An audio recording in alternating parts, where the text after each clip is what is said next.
पिछवाड़ी 4 दीवारी का है और शौचालय का, और सरकार इस व्यवस्था को हमारे लिए करने का बहुत बड़ा कर्म होगा और अच्छा होगा। मेरे यहाँ जो नामांकित बच्चे 158 या 60 के करीब है, और बच्चे कुछ यहाँ एक्सीडेंट कर जाते हैं जो 4 दीवारी न होने की वजह से या टॉयलेट वगैरह न होने की वजह से।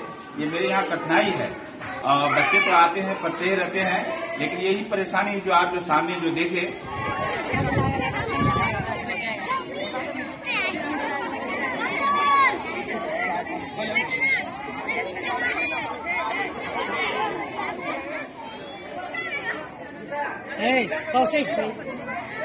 हालांकि हमारी हुकूमत लगातार ये दावा करती रही है कि वो इकलियतियों के साथ, विशेषकर मुसलमानों के साथ उनकी हमदर्दी रहती है और वो मुसलमानों की तालीमी पसमानदगी को दूर करने के लिए मुसलसल कोशिशें करती रही है। लेकिन एक मदरसे की हालत क्या है आप देख सकते हैं, ये एक नमूना है। इसके अलावा भी बहुत सारी ऐसी समस्याएं हैं, बहुत सारी ऐसी परेशानियां हैं जिससे मैं आपको रूबरू कराऊंगा। क्या दिक्कतें इस मदरसे के साथ हैं जिसको हल करना बेहद लाजमी है।